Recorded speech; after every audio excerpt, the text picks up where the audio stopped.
मित्रांनो, आज आपण कुष्ठरोग या रोगाबद्दल माहिती बघणार आहोत.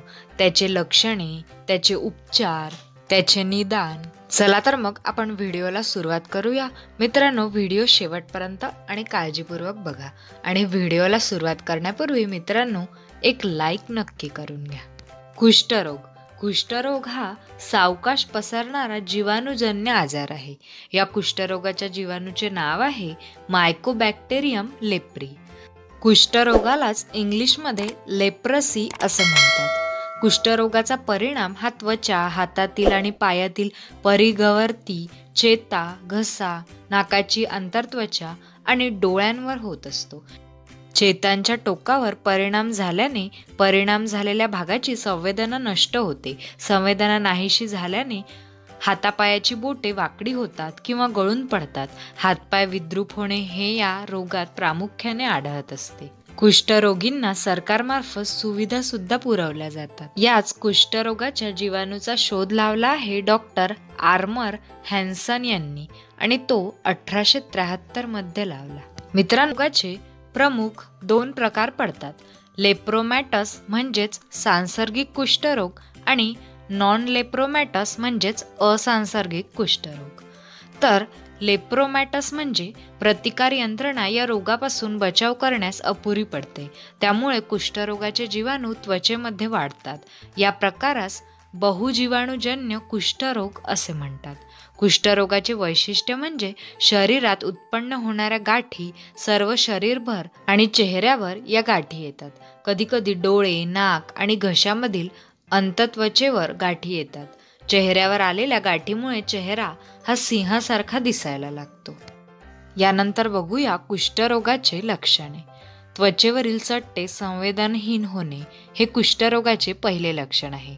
लेप्रोमॅटस या कुष्ठरोगामध्ये नाकाचा आकार मोठा होतो. नाकाच्या आंतरत्वचेमध्ये कुष्ठरोगाच्या गाठी आल्याने हा परिणाम होतो. पूर्ण शरीरावर आणि चेहऱ्यावर गाठी येतात हे दुसरे लक्षण आहे. कुष्ठरोगाच्या जीवाणूचा अदृश्यता कालावधी 6 महिन्यापासून ते 10 वर्षे असू शकतो. त्या मानाने नॉन लेप्रोमॅटस हा कुष्ठरोग सावकाशपणे पसरत असल्याने त्याची लक्षणे दिसायला 7-8 वर्षे लागतात. आता बघूया कुष्ठरोगावरील उपचार. तर सर्वात प्रचलित कुष्ठरोगावरील उपचारामध्ये डॅप्सोन हे औषध दिले जात असे. जेव्हा हे औषध नव्याने वापरात आले त्यावेळी त्याची परिणामकता उत्तम होती. पण काही वर्षामध्ये डॅप्सोन प्रतिकार जीवाणू आढळल्यानंतर बहुउपचार पद्धती वापरण्यात येऊ लागली. तसेच रिफॅम्पिसिन, क्लोक्झिमिन, प्रोमिन, इथिओनामाइड, प्रोटिओनामाइड, चोलमाग्रातेल हे कुष्ठरोगावरील प्रभावी असे औषधे आहेत. डॉक्टर MS स्वामीनाथन समितीच्या शिफारशीनुसार भारतात 1955 पासून राष्ट्रीय कुष्ठरोग निर्मूलन कार्यक्रम प्रायोगिक स्वरूपात सुरू करण्यात आला. कुष्ठरोगाचे नियंत्रण हे सर्वेक्षण, समाज शिक्षण व उपचार या त्रिसूत्रीवर आधारित आहे. कुष्ठरोग हा अनुवांशिक रोग नाही, तो उपचाराने नियंत्रित होऊ शकतो.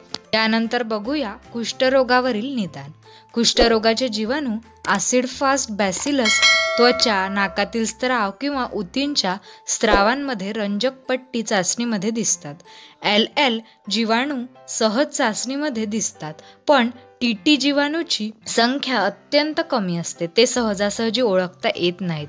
अशा वेळी वैद्यकीय लक्षणावरूनच निदान करावे लागते. तर या व्हिडिओमध्ये आपण आज कुष्ठरोगाची माहिती बघितली आहे. आजचा व्हिडिओ तुम्हाला कसा वाटला हे मला कमेंटमध्ये नक्की कळवा.